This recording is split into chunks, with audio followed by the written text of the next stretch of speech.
She's not my daughter. Why would I take her to my vacation? My girlfriend demanded I leave my 9-year-old behind. I smiled and waited. The payback she got at the airport was louder than any argument I could have had. Her meltdown was worth every mile. Hey Reddit, I never thought I'd be posting here, but I've been sitting on this story for a while, and honestly, I just need to get it off my chest. It's about how one family trip turned into something I'll never forget. Not because of where we went, but because of what it showed me about the people I let into my life. I, Greg, 42 male, a single dad, and for a while I thought I had this whole blended family thing figured out. My girlfriend, Rebecca, 39 female, had 2 kids from her previous marriage, Kevin, 14, and Faith, 12. I had my daughter, Hope, who's 9 now. She's the quiet type, thoughtful, polite, the kind of kid who asks before taking anything. Rebecca's kids were louder, always needing attention, but I tried to make it all work. Rebecca and her kids moved into my place about 8 months after we started dating. I'd set up Hope's room exactly how she wanted it. I told her, "This is your home too, even though she's with me part-time." That was non-negotiable. At first, things seemed fine. We'd have family dinners, game nights, even the occasional movie night when everyone could agree on a movie, which was rare. But after a few weeks, I started noticing patterns. Rebecca's tone would shift whenever it came to Hope. She'd correct her for the smallest things, chewing too loud, leaving her shoes near the door, using too much syrup on pancakes, while her own kids could blast music at midnight and barely get a look. I tried to brush it off, thinking maybe she was just adjusting to sharing space. But then came the day that made everything clear. It was a Sunday afternoon. I was in my office finishing up some work while the kids were in the kitchen. Rebecca was baking biscuits, the fancy kind she likes showing off on Instagram. I heard the oven timer ding, then the clatter of plates and laughter. Normal stuff, until I heard Hope's soft voice. "Aunt Rebecca, can I have one more biscuit, please?" There was a pause. Then Rebecca's voice, sharp, like a slap. "Hope, no. You've already had one. OMG, you're just greedy like your mother. Get out of here." Silence. You know that kind of silence that just fills the house? That's what it was. I froze for a second. I wasn't even sure I heard her right. Then I heard Hope's small voice again, barely a whisper. "Okay. Sorry." I got up so fast my chair slammed into the wall, walked straight into that kitchen. Rebecca was still at the counter, pretending nothing happened. Hope looked down at her plate, red-eyed. Kevin and Faith just stared. "What did you just say to her?" I asked, keeping my voice low but firm. Rebecca blinked like she was confused. "What?" "I just told her she's had enough. You don't want her eating too many sweets." "No," I said, stepping closer. "You said she's greedy like her mother." Her smile disappeared. "It was just a joke. Don't make a big deal out of—" I cut her off. "You don't joke about my kid's mother. You don't talk to my daughter like that. Ever." She looked genuinely surprised that I called her out. "I didn't mean it like that," she said quickly, trying to sound calm. "You're overreacting." "I'm not overreacting," I said. "I'm ending this. If you think you can insult my daughter and still live under my roof, you're mistaken. Pack your stuff." Her eyes went wide, and she reached for my arm. "Wait. No, please, I didn't mean it like that. I just... She what?" asked politely for a biscuit. Rebecca started crying then, full panic mode. "I'm sorry, okay?" It just slipped out. "I love her. I do. I've just been stressed, and it came out wrong." I didn't budge. "You don't call a 9-year-old greedy, especially not by comparing her to her mother. That's not a slip. That's how you think." She shook her head, still crying, trying to pull the whole poor me act. "Please, don't throw away everything we've built over one mistake. I'll apologize. I'll make it right. I swear I didn't mean it." I stood there watching her crumble, and honestly, part of me just felt tired. Tired of always having to defend Hope from people who should have cared about her. "You want to make it right?" I said finally. "Then apologize to Hope. Not to me. To her." Rebecca nodded quickly. "Of course I will. Right now." She knelt beside Hope, who still hadn't said a word. "Hope, sweetheart," Rebecca started, voice shaky. "I'm so sorry. I shouldn't have said that. It wasn't fair or true. You're a wonderful girl, and I was out of line. Can you forgive me?" Hope looked up at her, then at me. I just nodded once, silently telling her it was her choice. After a pause, Hope whispered, "It's okay." Rebecca hugged her, and Hope awkwardly patted her back. It looked more like a truce than a moment of forgiveness, but I let it slide. Later that night, after the kids were asleep, Rebecca came to me again. She kept saying she'd never do anything like that again, that she'd make more effort. I told her straight, "I'll forgive, but I won't forget. You hurt her once, you're done for good." She nodded like she understood, but I didn't fully buy it. Over the next few weeks, she did act better, made small efforts, let Hope pick a movie, bought her favorite cereal, even helped her with a school project. It almost looked genuine. One night, I asked Hope privately how things were going. She said Rebecca was being nice now and hadn't said anything mean since that day. I smiled, but deep down, I knew this was a test run. I wanted to believe Rebecca had changed, but part of me stayed alert. You don't forget how quick someone shows their true colors when they think no one's watching. And as it turned out, I was right not to let my guard down. For a few months, things stayed calm. Rebecca acted like she'd turned a new page, helped Hope with homework, smiled more, even made breakfast for everyone on weekends. It was decent. Not perfect, but tolerable. I thought maybe the whole biscuit thing had scared some sense into her. Then one night, right after dinner, she dropped her next big idea. She walked into the living room waving her phone. So, I've been thinking. Spring break is coming up, and it might be nice to take a family trip to Florida, she said, emphasizing family like she was announcing a charity event. My parents said we could use their condo for the week. It's in Orlando, close to the theme parks. It'll bring everyone together. Kevin and Faith immediately started cheering. Disney! Faith shouted. Hope looked up from her coloring book, eyes wide. She'd never been to Florida. Can we really go? She asked, smiling big. Rebecca nodded dramatically. That's the plan. I'll take care of the flights. I have a ton of airline points saved up, and we'll stay at my parents' condo for free. She turned to me, her sales pitch mode kicking in. You can handle the rest, the activities, tickets, food, whatever else we need. Sound fair? I leaned back on the couch. So, you cover travel and the place to stay. I cover everything else. Works for me. It honestly sounded fair at first. I didn't mind paying for most of the fun stuff if she was handling the flights. Hope was already watching YouTube videos of roller coasters before bedtime.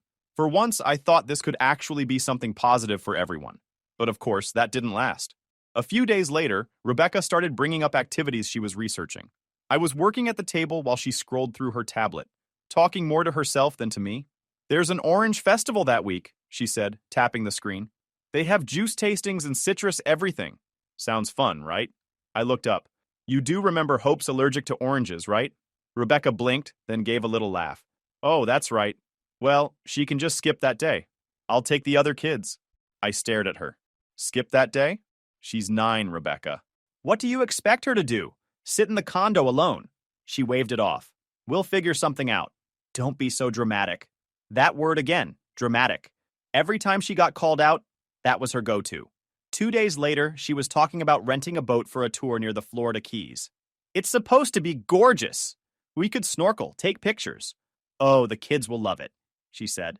Like a 7-hour drive was no big deal. We could make it a long day trip from Orlando. Leave early, come back late. I set my coffee down. You do remember Hope's afraid of water, right? She almost drowned at summer camp when she was 6. Rebecca sighed, like I was ruining her mood. So what? We can't do anything because of her phobias and allergies? I'm just trying to plan something fun for once. I didn't reply. I just nodded and let her keep talking. But inside, I was cataloging every word. Every single plan somehow left Hope out. It wasn't coincidence. It was subtle, but it was there. Over the next week, it became clear Rebecca's version of family trip didn't actually include my daughter. Every time Hope tried to join the conversation, Rebecca shifted it away. Maybe next time, she'd say, or we'll see how it goes. One afternoon, I came home from work and found them all in the living room. Rebecca was on her laptop looking at hotel photos, and the kids were helping her pick which theme parks to visit. Hope was sitting off to the side, watching quietly. Hey, Dad! Hope called out when I walked in. We were looking at parks. Aunt Becca said, we might go to the one with dolphins. Can we? The second she said Aunt Becca, Rebecca froze for half a second, then forced a laugh. Oh, sweetheart, we're still deciding. Don't get your hopes up yet. Hope's smile dimmed a bit, but she nodded. Okay. I glared at Rebecca. She didn't meet my eyes, just kept typing. That night, I lay in bed thinking about the last few weeks, how every activity she picked magically excluded Hope, how she used that fake, we'll figure something out line to dodge responsibility. It wasn't about logistics, it was about priorities, and Hope clearly wasn't one. Still, I wanted to believe maybe I was reading too much into it. Maybe Rebecca just wasn't thinking things through. I didn't want to start another fight unless I was absolutely sure. So, I played it cool. Let her plan, let her feel in charge. I wanted to see how far she'd take it. By the end of that week, She was bragging to her friends on the phone about how she had everything organized for the perfect family vacation. She even said, loud enough for me to hear, I don't know how I do it all sometimes. Planning for 4 people is so exhausting. 4? Not 5? I looked at her over the top of my laptop, and she gave me that fake sweet smile. That's when I realized she wasn't planning a family trip. She was planning a trip for her family. I just didn't know yet how deep that went. 2 weeks before the trip, Rebecca was walking around the house like a travel agent on a mission. Every day she'd mention finalizing the itinerary or confirming the flights. She was talking so much about this vacation you'd think she was hosting a travel show. But something started to bug me. I never saw any confirmation emails. No booking numbers, no flight times. So one night, while we were getting ready for bed, I asked casually, Hey, what time are we flying out again? I need to let my boss know which days I'll be out. She didn't even look up from her phone. Oh, it's all handled. I'll send it to you later. Everything's in my account. Cool, I said. Can you just forward it now before we forget? She hesitated for a second. I'm tired. I'll do it tomorrow. It's all booked anyway. That hesitation told me everything I needed to know. Rebecca wasn't the type to delay showing off her hard work. Normally, she'd be bragging about flight upgrades and window seats by now. The next evening, she took a shower after dinner and left her laptop open on the kitchen counter. I needed to check a few work emails, so I used it. But when I logged into my account, her airline tab was already open. I wasn't planning to snoop, but then I saw my name. Curiosity hit, and I clicked. 4 tickets. I jotted down the 6-character confirmation code. Her name, Kevin's, Faith's, and mine. No Hope. For a second, I just stared at the screen. Maybe it was a mistake? Maybe she booked Hope separately? But the trip details clearly said party of 4. My stomach sank. When she came out of the bathroom, hair wrapped in a towel, I was still sitting there. Hey, I said quietly. Can we talk for a second? She looked surprised. Sure. What's up? I turned the laptop toward her. Why are there only 4 tickets? Her face went blank. What?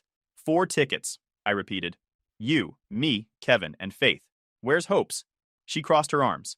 I didn't book one for her. I blinked. You didn't... What? Why? She's not coming, she said, like it was the most normal thing in the world. I figured she could stay with her grandma that week. It'll be easier for everyone. Easier for everyone? I said, trying to keep my voice steady. This was supposed to be a family trip, Rebecca. She rolled her eyes. Well, technically, it's my parents' condo, and there's only room for 4 people comfortably. You know that. I took a slow breath. Then I'll pay for a hotel nearby. Or a ticket. Whatever. I don't care about that. She's coming. That's when she dropped it. The one line that erased any doubt left in my mind. She's not my daughter. Why would I take her on my vacation? For a moment, the whole room felt quiet. No sound except the faint hum of the fridge. I stared at her, trying to make sense of what she just said. Your vacation? I asked. I thought it was our family vacation. She gave a fake little laugh. You're overreacting again? Look, it's not that deep. I'm just saying it's my responsibility to plan something that works for me and my kids. Hope has her own mom. You can take her somewhere else later. I stood up. You seriously think I'd go anywhere without her? Rebecca sighed like I was being unreasonable. You always make everything about her. You act like the world should revolve around her schedule. That was it. I didn't yell. I didn't throw anything. I just stared at her, and something in me went quiet. That deep kind of quiet, where you stop expecting people to understand you. She kept talking, tossing out excuses, waving her hands like she was explaining something logical. I wasn't really hearing the words anymore. It was like watching someone talk underwater. I just nodded a little, not to agree, but because I was done giving her reactions. Inside, I'd already checked out. There was no fixing this. No long talk, no apology that would make me believe she cared about my kid. She'd said what she meant, and I believed her. When she finally paused, waiting for me to argue, I just reached over, closed her laptop gently, and pushed it toward her. Then I walked upstairs to Hope's room. She was sitting on her bed with her sketchbook, drawing some kind of mermaid castle. I sat next to her. Hey, kiddo, I said softly. You excited for spring break? She nodded. Yeah, I can't wait. Do you think there'll be dolphins? Maybe, I said. Maybe something even better. That night, after she fell asleep, I sat at my desk thinking about every little moment that led here. The biscuit, the orange festival, the boat tour, every we'll see that really meant no. Rebecca never saw Hope as family. She saw her as extra luggage. I made a decision right then. I wasn't going to fight Rebecca anymore. I wasn't going to try to make her care. I'd wasted enough breath explaining what real family meant. Instead, I'd do what I do best. Plan. Quietly. Strategically. She thought she was taking a vacation without my daughter. Fine. She'd just have to find out what that really meant. The next morning, Rebecca was back to her usual routine, talking about itineraries, asking if I preferred window or aisle, and reminding the kids to pack sunscreen. She acted like nothing had happened, like we hadn't just had that conversation where she said my daughter didn't belong. I didn't say a word. I just watched and nodded. After she left for work, I sat at the kitchen table with a cup of coffee and opened my laptop. Her family trip wasn't happening for me anymore, but Hope was still getting one. I logged into the airline account, found my ticket, and canceled it. Since it was booked with her airline points, the refund went straight back to her account anyway. She'd never even notice. Then I booked a new trip. 2 new tickets popped up in my inbox. San Diego, same week. Perfect timing. Florida could keep Rebecca in her condo. My daughter was going to see the ocean for real. I spent the next few hours planning everything the way she'd love it. Booked a hotel right on Mission Beach with a balcony facing the water. Reserved tickets for the San Diego Zoo, SeaWorld, and even Legoland. I didn't half-plan it. I planned it like it was the most important thing I'd ever do. And honestly, it was. When I finished, I called my ex-wife. We hadn't exactly been chatty since the divorce, but we kept things civil. She picked up right away. "Hey," I said, "I need a small favor." After I explained the whole situation, she went quiet for a few seconds. Then she said, "You did the right thing." She even helped me map out places Hope would love. La Jolla tide pools, a butterfly garden. She sounded almost proud of me. "Just send me a picture when she sees the butterflies," she said. "She's going to remember that forever." That hit me harder than I expected. For the next 2 weeks, I played along like everything was normal. Rebecca bragged constantly about how organized she was. She kept saying we when she really meant me, Kevin, and Faith. I didn't bother correcting her. I kept my San Diego plans quiet, printed all my confirmations at work, not home. Packed light, simple. Just one big suitcase for me and one for Hope. I stashed them both in my car trunk under an old blanket. Every time Rebecca brought up the Florida trip, I just nodded. "Sounds fun," I'd say. She probably thought I'd moved past the argument. She had no idea I was already 2 steps ahead. The day before the trip, Rebecca was buzzing with energy. She spent the night triple-checking bags, talking to her mom on the phone, and reminding the kids to bring chargers. Hope helped where she could, but you could tell she felt out of place. Kevin and Faith kept talking about what they'd do when they got there. Rebecca didn't correct them once. When everyone went to bed, I sat down on the edge of Hope's bed. She was still awake, quietly reading. "Hey, Peanut," I said. "How would you feel about going somewhere else for spring break?" She looked up, confused. "What do you mean?" "Well," I said, lowering my voice, "while Rebecca and her kids go to Florida, I thought maybe you and I could take a different trip. Just us." Her eyes lit up instantly. "Really? Where?" "California. San Diego. We'll see the zoo, maybe even Legoland if you want." She sat straight up, her book sliding off the bed. "Wait, for real? Just you and me?" "Just us," I said, smiling. She threw her arms around me, whispering, "Thank you, Dad." It was quiet, but it hit harder than any argument ever could. I told her to keep it secret until morning. "We'll leave after breakfast. Let her think we're going to the airport with them." She nodded, eyes glowing with excitement. "I can't wait." That night, I double-checked everything. Boarding passes, hotel booking, tickets. All perfect.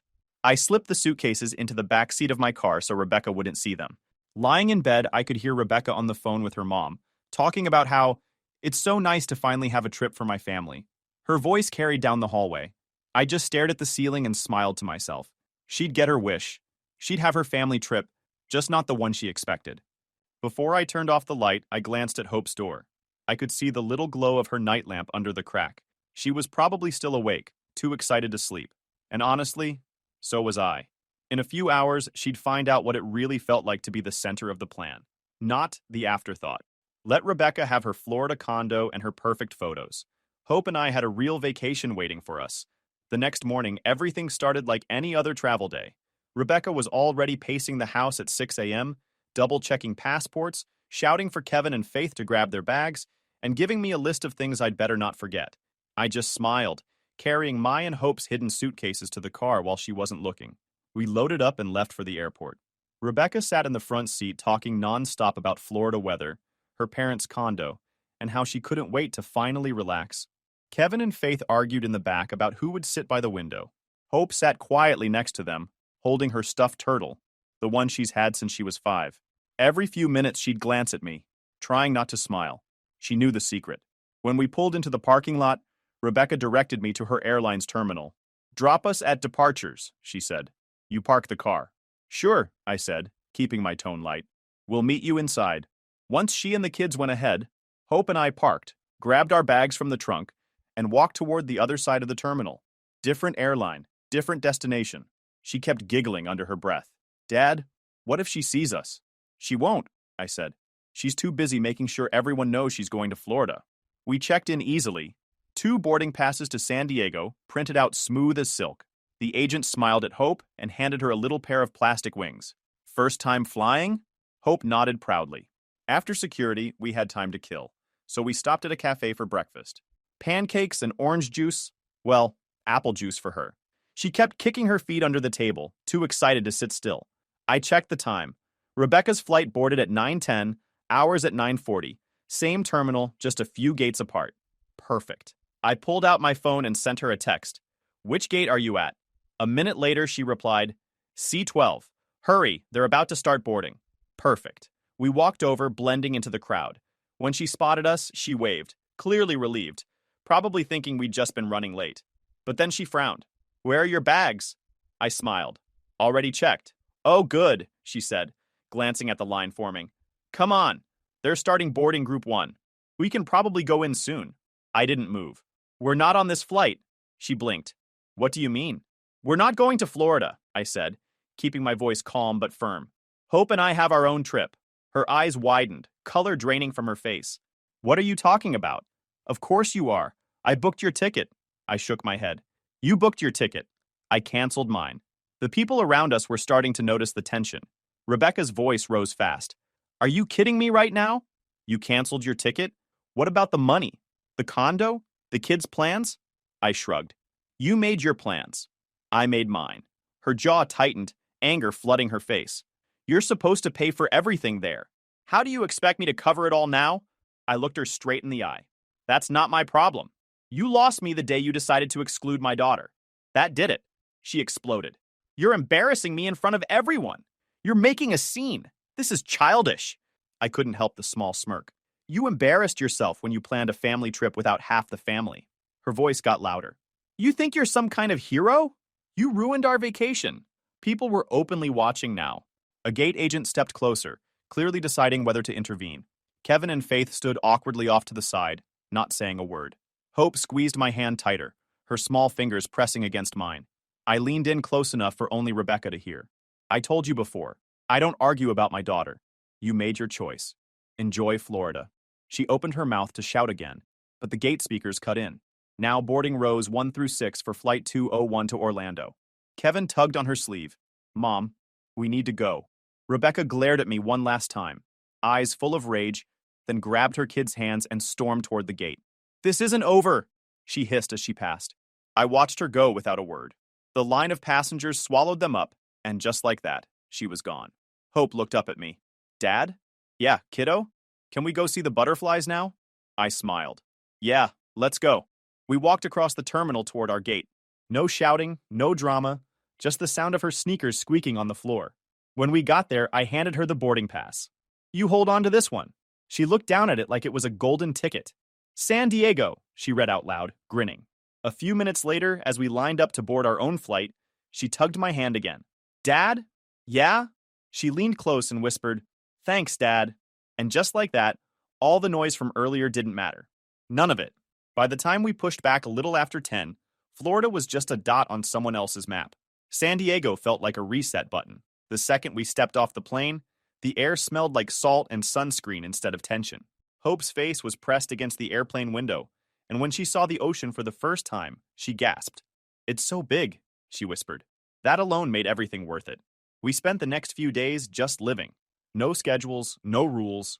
Beach walks, sandcastles, goofy photos. We ate pizza on the balcony and watched sunsets that looked like fire melting into the water. For once, Hope didn't seem like she was trying to stay out of anyone's way. She laughed loud. She took up space. She was free. And that's when Rebecca started her campaign. The first message hit my phone the morning after we landed. "How could you do this to me?" I ignored it. An hour later, you embarrassed me in front of the entire airport. My parents are furious. By day 2, it shifted to guilt. Kevin misses you. He cried last night. Then came the blame. You ruined this family. All over one spoiled brat who always plays victim. That one almost made me laugh. By the end of the week, she switched to pleading. Please just come to Florida, we can fix this. The kids keep asking where you are. I responded once. Sent a photo of Hope smiling at the beach with the caption, "We're doing just fine." She didn't reply after that. When our plane touched down back home, Hope was glowing. I carried our luggage through the airport while she told a complete stranger in line that she saw the biggest turtle ever. Rebecca wasn't home when we got back, which was a blessing. The house felt quiet, peaceful. Hope ran to her room, unpacked, and taped one of her beach photos to the wall. We'd only done 4 nights in San Diego, just enough for a perfect break, while Rebecca and her kids were gone the full week. 3 days later, she finally came back with her kids. I heard the garage door, the heavy footsteps, the fake, cheerful voice. "We're home!" she called out, like nothing had happened. I stayed seated at the kitchen table. She walked in with sunglasses on her head, fake tan, and a smile that didn't touch her eyes. "So, how was your little trip?" she asked, setting her purse down. "Perfect," I said. She laughed lightly, but I could tell she was trying to gauge how much trouble she was in. "Good. I'm glad you and Hope had fun. Maybe next time we'll all go together, when things cool off." I didn't respond right away. I waited until the kids went upstairs before I said it. "We're not doing this again." She froze. "Doing what?" "This," I said, pretending everything's fine. "Acting like you didn't say what you said. Acting like my daughter doesn't exist when it's inconvenient for you." Her smile faded. "You're still stuck on that? God, you're so dramatic." I already apologized. "No," I said calmly. "You apologized because you got caught. You don't see anything wrong with what you did." She crossed her arms. "So what now? You're breaking up with me over one trip?" I looked her straight in the eye. "No, I'm breaking up with you because you made it clear you'll never see my daughter as family. And I'm not living like that." She laughed bitterly. "Wow, you really think you're some perfect dad, don't you? You're making a huge mistake. No one else is going to put up with your rules." "I'll take that risk," I said. For a moment, she just stared at me, realizing I wasn't bluffing this time. Then she muttered something under her breath and stormed upstairs. I heard drawers slam, suitcases unzip. Within an hour, she was gone. When the front door finally closed, the silence that followed felt different. It wasn't heavy anymore. It was light. That night, Hope came into the living room wearing her pajamas and holding her sketchbook. "Is Rebecca gone?" she asked. "Yeah," I said. She hesitated. "For good?" "For good," I said. She nodded slowly, then smiled. "Okay." The next morning, the house actually felt like home again. No tension, no fake politeness, no walking on eggshells. Hope hummed while eating breakfast. She told me a joke she made up herself. It didn't even make sense, but she laughed so hard she snorted. I hadn't heard that sound in months. Later that week, she helped me rehang some of her drawings on the fridge. She even started calling her room our house again. Watching her like that, happy and relaxed, I realized I should have ended it the day Rebecca called her greedy over a biscuit. I'd tried to make something work that was never meant to, but better late than never. This time, the only person I'd ever have to defend my daughter from was anyone who forgot she came first, and I wouldn't be making that mistake again. A year later, life looked completely different. The house felt alive again, not like a space I shared with tension. Hope was thriving. Better grades, more confidence, more friends. Her teachers even said she'd become more outspoken in class. One evening, about a month after school started again, I got a call from a number I didn't recognize.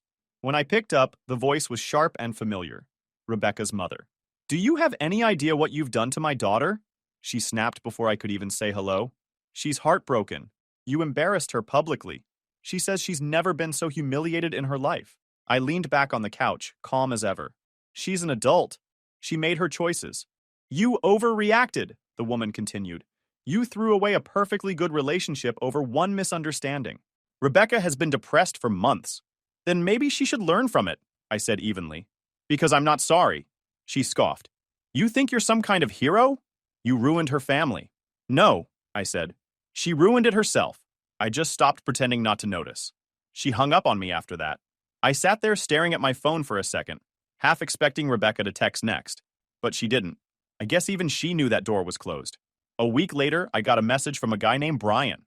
At first, I thought it was spam until I saw the last name, her ex-husband. He wrote, "Hey, this is Brian. Sorry for the random message, but I think I owe you a beer, or at least a heads up. I agreed to meet him.